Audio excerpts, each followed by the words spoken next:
What is it that prevents people from doing the things they already want to do in life?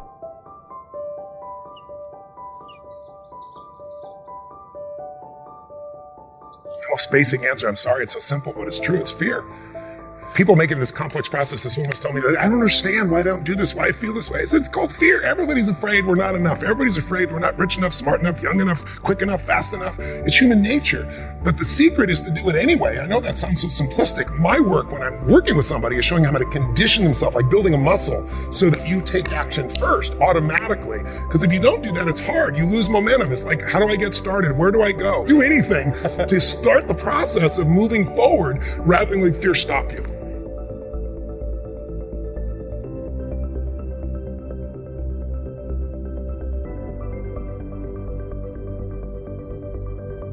All of you have targets, things that you're after.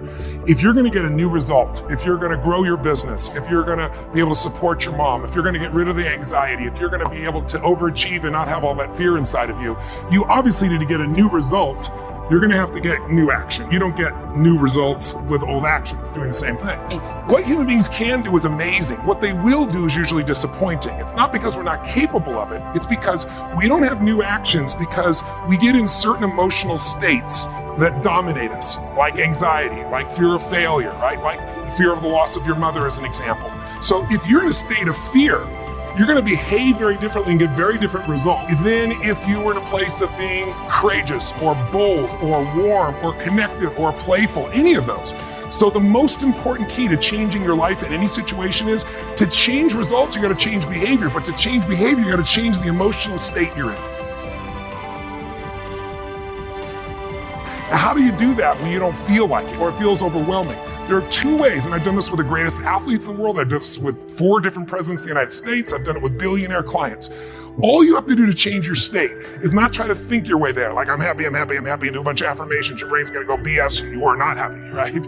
What you need to do is make a radical change in the way you use what we call your physiology. It's a big word, it just means the way you use your physical body. I've taught this for 40 years, and about 3 years ago, Harvard finally did a study where they proved what I did worked, and they called it these power positions. And what they showed was if you stand, everyone can try this, stand up just for a moment if you want, everybody at home can try it as well. So do something really silly, put both your hands on your hips like Wonder Woman or Superman or that stuff, right? If you stand like this and you breathe deep for just 2 minutes, what the science found was that you will absolutely increase your testosterone by 20%, man or woman. You'll drop your cortisol, which as you know is the stress hormone, by 22%, and you're 33% more likely to take action if you wouldn't have before because fear would have stopped you. Now, I don't have people just stand like this. I have people move, use their voice, make radical changes in their body. You'll feel it after 2 minutes. Or, somebody who's, puts their arms back like this and their feet up, that'll produce the same state. It produces more certainty in you, and that certainty gets you to take different actions. So if you are in a situation, you think of the worst scenario, your mom dying, my business goes under, I never achieve at the level I need to, all the things I have anxiety about. The minute you focus on them, you go into those states of fear, and then you behave fearful, and you get lousy results. And when you get lousy results, what does it do to your brain? You go, see, I told you I couldn't do this. It becomes this negative loop.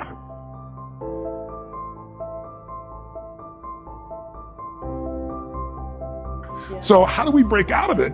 We change our focus by asking better questions. Answer this question in your mind.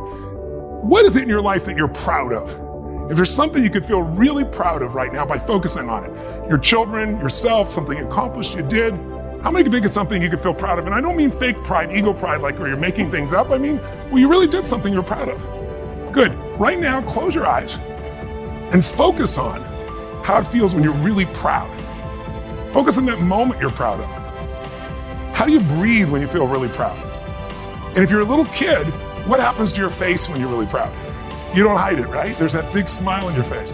Think of something that you could be really grateful for or excited. Pick either one. Something you could be grateful for, a person, a moment, or something if you wanted to that you could be excited about. Let's use excited for a moment. How many could think of something in your life that if you focused on it, you could feel excited? All right, close your eyes. And just for a moment, all we're doing is changing your focus.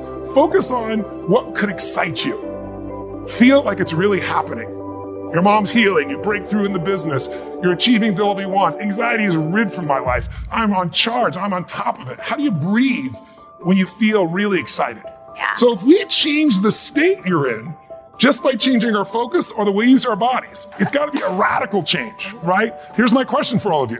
If you focus on what you want, life has probabilities. There's no guarantees, but you increase them when you change your state. And that's really what this is all about. Learning to change your body and learning to change your focus.